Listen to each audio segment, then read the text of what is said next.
ગુજરાતમાં આજથી જનગણનાની શરૂઆત થઈ છે ત્યારે સુરતમાં મનપા કમિશનર એમ નાગરાજન અને ડેપ્યુટી કમિશનર નિધિ સિવાય દ્વારા કેન્દ્રીય મંત્રી સી.આર. પાટીલના ઘરેથી જનગણના શરૂ કરી હતી.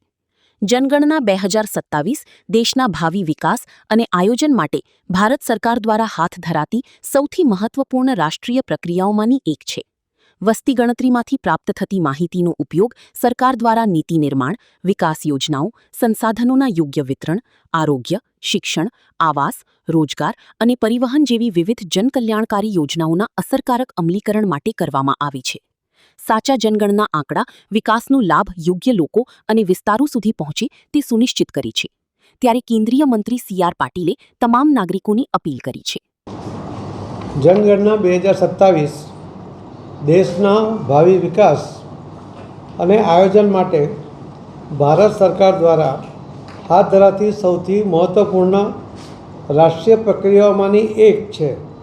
વસ્તી ગણતરીમાંથી પ્રાપ્ત માહિતીનો ઉપયોગ સરકાર દ્વારા નીતિ નિર્માણ, વિકાસ યોજનાઓ, સંસાધનોના યોગ્ય વિતરણ, આરોગ્ય, શિક્ષણ, આવાસ, રોજગાર, પરિવહન તેમજ વિવિધ જનકલ્યાણકારી યોજનાઓના અસરકારક અમલીકરણ માટે કરવામાં આવે છે. સાચા જનગણના આંકડા વિકાસનો લાભ યોગ્ય લોકો અને વિસ્તારો સુધી પહોંચે તે સુનિશ્ચિત કરે છે.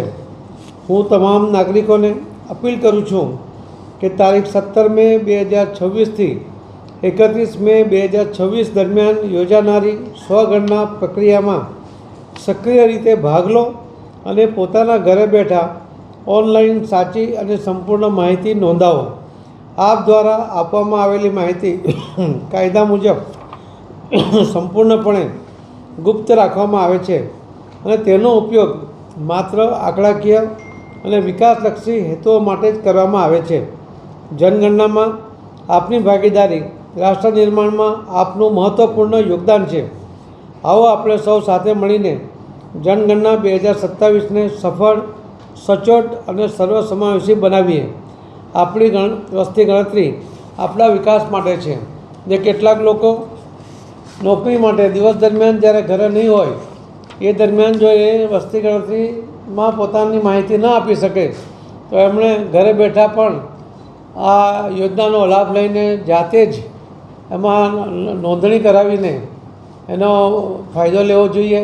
એનો ઉપયોગ કરીને આપણા દેશના વિકાસમાં સાચી માહિતી અને આપની પણ વસ્તી ગણતરીમાં ગણતરી થઈ જાય એના માટે સજાગ રહીને આ કામ કરવું જોઈએ. આપણે ત્યાં વસ્તી ગણતરી માટે આવનારા કર્મચારી અને અધિકારીઓનું પણ સંપૂર્ણપણે એને સહયોગ કરવો જોઈએ એવી પણ મારી આપ સૌને નમ્ર વિનંતી છે.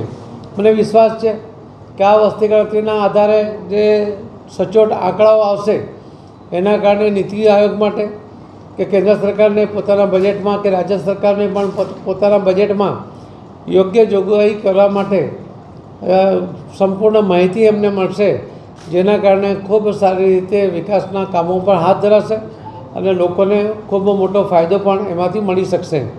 તો હું ફરીથી આપ સૌને વિનંતી કરું છું કે આપ સૌ આ વસ્તી ગણતરીમાં આપના સ્વગણના દ્વારા પણ અથવા તમને વસ્તી ગણતરી માટે આવનારા કર્મચારી અને અધિકારીઓને સહયોગ કરીને પણ આમાં સહયોગ આપો એવી નમ્ર વિનંતી છે. ધન્યવાદ. ભારત માતા કી જય. આજથી 17 મે 2026થી 31 મે 2026 દરમિયાન યોજનારી સ્વગણના પ્રક્રિયામાં સક્રિય રીતે ભાગ લઈ પોતાના ઘરે બેઠા ઓનલાઈન સાચી અને સંપૂર્ણ માહિતી નોંધાવી. તો સાથી સી.આર. પાટીલે વધુમાં કહ્યું હતું કે આપ દ્વારા આપવામાં આવેલી માહિતી કાયદા મુજબ સંપૂર્ણપણે ગુપ્ત રાખવામાં આવશે અને તેનો ઉપયોગ માત્ર આંકડાકીય તથા વિકાસલક્ષી હેતુઓ માટે જ થશે. તેમણે વધુમાં કહ્યું કે કેટલાક લોકો નોકરી ધંધા પર હોવા છતાં પોતાના અનુકૂળ સમયે માહિતી ભરી શકે છે. સાથે જ ઘરે આવનાર વસ્તી ગણતરીના અધિકારીઓ અને કર્મચારીઓની સંપૂર્ણ સહયોગ આપવા પણ અપીલ કરી છે.